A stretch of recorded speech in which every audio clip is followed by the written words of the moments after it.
Hi, I'm Michael, and I'd like to introduce you to my little buddy Cashew. Stick around until the end of the video to see more puppy footage. So today's video is about self-worth. Now, what I actually think about a lot is, you've got Cashew over here, and how do you think he feels about his self-worth? Is he precious? Is he adorable? Is he beautiful? Give him a, thumbs up if you think he's wonderful. And, if you prefer cats, hit the old thumbs down. That is, how you feel. Now, the point of me bringing in, Cashew into this is that your own self-worth in terms of, if you were, that, cute little puppy over there, how would you treat that puppy? How would you want to be treated? How do you think that puppy should be treated? Do you think that puppy should worry about his self-worth? Do you think that puppy should worry about what other people think of him? And, how he plays, the things that he does, the things that he thinks about, the things that he talks about? Do you think he, talks about himself in a negative way? Do you think he calls himself names like fat or stupid or dumb? It just doesn't really make sense. So when you think of yourself and your own self-worth, why would you talk to yourself in this way? You are this beautiful being, just like, the puppy here. He's just adorable, and, of course, well, male, and you might be female. But, the point here is that, you are beautiful, you are wonderful, you are intelligent, you are fantastic in every way that you currently are. And, even your past doesn't matter, because your past doesn't define who you are. Your race doesn't define who you are. Your education, nothing. You can do anything in this life with everything that you are, and anything that you don't have, you can acquire it. Like, getting a better education, changing your job, starting your own business, doing whatever it is that you want to do. And, I want you to, think about yourself in a more positive light, because you can do anything, you can be anything, and it all starts with learning to love yourself in a way, where you can start seeing yourself with this, like this innocent little puppy here, and start treating yourself with the kind of respect that you actually deserve. And, some of this comes back to our childhood experiences, how we were treated, how we felt about ourselves, and some of the stories that we told ourselves based on feedback we got, say, in the playground or from our parents or other people in our lives. And, the truth of that is that a lot of that sort of feedback is based on, false pretenses.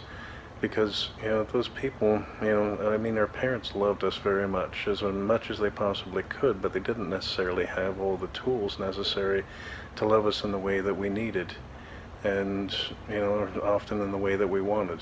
Like 85% of families are actually dysfunctional. So what's the chances that, your family was dysfunctional in some way, shape, or form? It doesn't mean like, beating you or whatever, but, it could have, and, I feel sorry, compassionately so, in that, you shouldn't have been treated that way, but my point is that we often do these things to ourselves, and we pass it down from generation to generation, sort of an unknowing manner. And, I want you to understand that a lot of the things that we learned about ourselves, a lot of things that we learned about the world around us, don't necessarily hold true if we sit there and, take a long look at some of these scenarios. Now, something else I want you to consider, too, is like, how do I rebuild this self-love? How is it other people have like this great amount of self-confidence where they never really worry about what other people think? And it's kind of where I want you to get to, is like knowing that you are valuable, that you are loved, and that you can give yourself all the love that you desired, from when you were a childhood or through your adult years or teenage years. You can get all of that internally, and you don't necessarily need the validation from external sources. Now, the external sources could be many, many things. We go looking for them in our workplace, we go looking for them in relationships and, friends, And, all those can be very loving and wonderful relationships, but they're not consistent. Why? Because, we're all human. We all have bad days. We get distracted with life, and we're not necessarily as loving, compassionate, and caring as we really could be. Because, it's life, right? So, one of the first... Stick around until the end of the video to see more puppy footage. In just 21 days, you'll improve your self-worth. Just follow along and enjoy. Building your self-worth in 3 easy steps. To give you an overview of how this is going to work, we're going to build 3 lists and then compile them all together and put them together in a practice for you to do daily for 21 days. Now, in each of the following segments, you're going to be writing, speaking to yourself in third person. It seems a little bit strange to be referring to yourself in third person, but once you get the hang of it, it's actually pretty comfortable, relaxing, and as you word things, you'll find it much more enjoyable. So we're going to start with a list of 8 things that you're proud of yourself for. Now keep in mind, these are not a list of accomplishments. This is a list of qualities and things that you are doing for yourself. In the examples below, feel free to reuse them or change to what's more appropriate for you. But just remember, address yourself in the third person. So I'll give you my examples here. You are kind and loving to yourself as well as others. You are intelligent. You continue to work on yourself, your self-love, your self-esteem, your self-value. You work out 5 days a week. You are eating healthy. Now continue along, making your own examples or rewriting all of these ones, and do things that are meaningful to you. And that's what this is really about. So when you're looking in the mirror and saying these things to yourself later on after you're done developing these lists, that you'll really be able to connect with yourself. Now go ahead and give it a try. Now the next section is about forgiveness, and we're going to write a list of 8 things that you would like forgiveness for. Now things you might feel like guilt, shame, or fear. This is a list of forgiveness for everything in life that can be forgiven.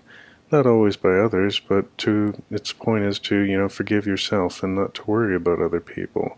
So in these examples below, again, you're using the third person, and, you'll continue to work on the list, rebuild it, etc., etc. But, in my examples below, I'll just read them aloud. I forgive you for doubting yourself, for criticizing yourself, for delaying self-love, self-worth, and self-esteem, for staying in toxic relationships, for putting others first. Now you go ahead and build your list, create your list, and change out whatever it is you want or need the feeling for forgiveness for, and kind of enjoy this process. Now this is where things start to get really interesting. The last item that we're going to work on here is a list of 8 declarations that you're asserting and promising yourself that you're going to do for yourself going forward. So I'll give you my examples as usual. Talk to yourself in third person and just follow along. I will always believe in you, put you first, love you unconditionally, be your biggest cheerleader, and push you to grow. And you can keep building on this list and give yourself more examples, but the fun part here is that these are the declarations that you're making for yourself, to yourself. You're swearing by them, suggesting that, in the one example below, I'm your biggest cheerleader. How good does it feel when you say those words to yourself? For me, I get, a little sense of excitement, that, I'm proud of myself, I'm happy for myself. I really sort of enjoy saying this to myself. It's not something that we get in day out, that sort of thing. But, knowing that you're proud of yourself for the things that you're doing and whatever it is that you're contributing to the world and yourself and your own self-love, I find it exciting, and I hope that you do too. Last but not least, we got to put it all together, right? So we need to build a routine that's part of your daily, routine. So, getting up in the morning, first thing you do, go to the bathroom. Well, I mean, brush your teeth first. I mean, talking into the mirror with, morning breath might not be pleasant. But, the idea here is that you go through each of those, 3 lists, 8 items per list or so, and you look into the mirror, speaking to yourself in third person, and look deeply into your own eyes, right? I mean, the deeper you look into your own eyes, I mean, you see in the mirror the love and compassion from yourself, this other person, well, yourself. Anyways, the point is that, when you're speaking to yourself with love and going through these lists and feeling the feelings as if you're looking into that adorable puppy's eyes, telling you how much you love them and how you're going to put them first and how you're going to be, their biggest cheerleader. And as you build that sort of indentation as you go through the list, it really feels good. It feels super awkward at first, don't get me wrong. I mean, you don't want your partner, spouse, friends, roommates, whatever, staring at you while you're doing this, because that would just be super awkward. But, I mean, as you learn to calm yourself and not pay attention to any sort of external surroundings and really, really heart feel, what you're saying to yourself. You start to build, the rhythm and, speaking to yourself from the heart, and it really feels good. And, again, at nighttime, before you go to bed, after you've brushed and flossed your teeth, etc., etc., go through this list again, and then you're going to bed knowing that you love yourself and that you're continuing to push yourself to grow and that you're going to continue to evolve and love yourself in a way that nobody else has ever loved you before. I don't know, it's just such a beautiful thing. And as you do this for at least 21 days, you might want to carry it on longer. Potentially for, the rest of your life. Who knows? I mean, it feels really good. You try it out for a while, see if you like it, and see if, you want to change some of the words, go back, add some things, remove some things, because some of these things will feel different over time. So you kind of get a feeling for, what feels right. I know for myself, when I started doing it, my initial list, I really, really liked some things, and then there's other things that I sort of disliked. It didn't feel right. So I'd go back over the list and, remove those items and replace them with, words or verbiage that, felt better to me, felt more authentic. And then learning to speak to myself, authentically and lovingly and compassionately into the mirror, it really changed the way that I started seeing myself and how I started feeling about myself, and I started to care less and less about how other people saw me. Anyways, wishing you the best of luck. Thank you so much for sticking around and doing this with me. I hope that it helps you a ton, and for those of you that have stuck around, enjoy the upcoming puppy videos. Much love, Michael.